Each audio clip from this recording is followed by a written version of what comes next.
Book 1, Chapter 22. Signlessness of life is corresponding awakening. Now, I will talk about signlessness. According to the Buddhist scriptures, there are 10 types of signs in the world.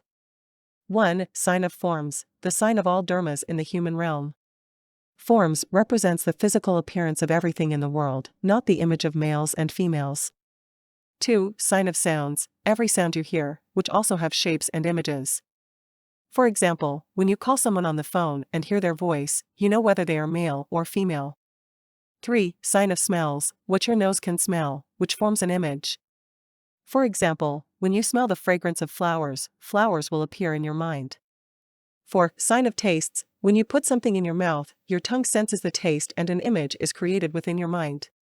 For example, when you eat chocolate with your eyes closed, you will immediately get images of chocolate in your mind. 5. Sign of tangible objects, you can feel when you touch something. For example, when a blind person touches something, the contact will create an image in their mind so they can tell what they are touching. If they touch a person, the image of a person will appear. If they touch an object, the image of that object will appear. 6. Sign of formation, your appearance when you were born.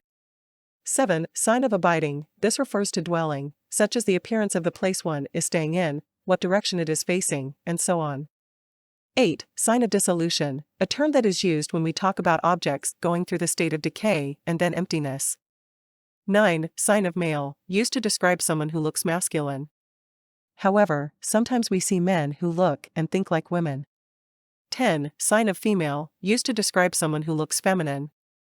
However, sometimes we see women who look and think like men. Signlessness is devoid of signs. In other words, all the signs, even the appearance of all objects, that we see in the human realm are in fact signless. They are unreal. People often say, life is like a dream. Indeed, life itself is signless. When everything comes to an end, it's like being woken up from a dream. Is there a sign? You can't see anything, everything is unreal. Once you wake up from your dream, you return to your world. Those who suffer will continue to suffer, and those who enjoy their lives will continue to do so. There is nothing in a dream that you can take away with you. This is signlessness in the human realm. For every sign in the human realm, with a beginning, there will also be an end. When it ends, nothing is left. That is what signlessness is about. On the surface, it seems that everything has a sign, but when they end, it's in fact signless.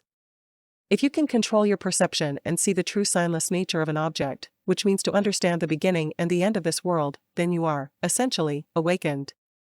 Life, from our birth right up until our death, is just like a dream. When the dream ends, it becomes signless. There's also a saying that life is like a drama. Every drama has a beginning and an end, and when it ends, does it continue to have a sign? It's that simple.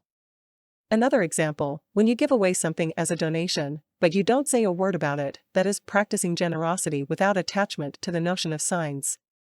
But if you say something about it, that's practicing generosity with attachment to the notion of signs. Awakening of life, we live to awaken our lives. If we can attain signlessness, we are getting close to awakening. So how do you awaken your life? The answer is to adopt signlessness. Treat everything in life as though it doesn't exist. Or, in other words, treat it lightly. Anything would do. I can give anything away. Then you are closer to awakening. Let me share this with you. Often, spend time contemplating that everything comes and goes naturally. Whatever you encounter, whether it's disaster, hardship, joy or good times, if it comes, it comes. It all comes naturally, but when it leaves, it will also leave naturally. That's signlessness. A friend of mine no longer got along with his wife. I said to his wife, imagine that your husband goes on stage each and every day to perform and you are among the audience. You can watch him indifferently as he performs. The show will end anyway, so why do you jump onto the stage and act with him too? Why are you so keen to regard all of that fake stuff on the stage as something real by fighting and arguing with him? In the end, you're just as foolish as he is. He is unreal, and so are you. Do you think you can get something real out of this?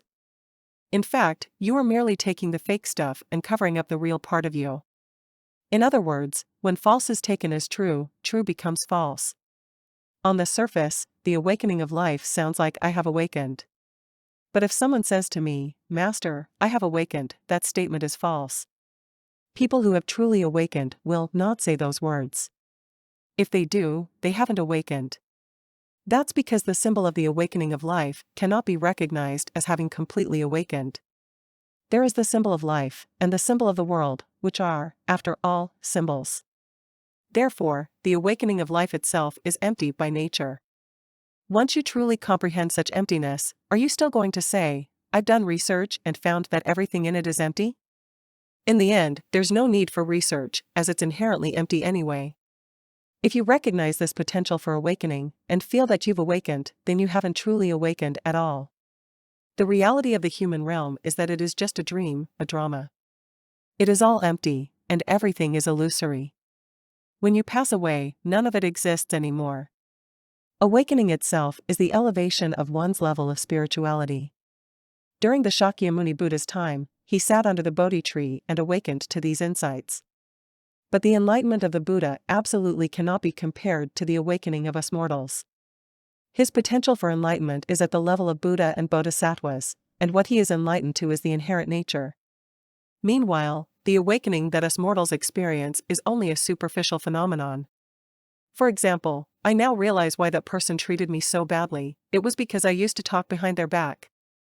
The Buddha Dharma is profound, but that doesn't mean profound things cannot be explained in the simplest way. Just like the Buddha Dharma, what I am teaching is profound, but I use the simplest and most easily accessible way to guide and teach you how to cultivate. Like physics and mathematics, once you have studied up to a certain level, you can simply make use of the mathematical equations and formulas to get the answer. There's no need to reinvent the wheel by studying what other people have done before, or to deconstruct the well-established formulas or theories to complicate things further. A fool's mind is kept in their mouth, while a wise person's mind is kept within. To explain, a foolish person likes to talk recklessly about what they think, whereas a wise person keeps what's in their mind to themselves without speaking carelessly about it.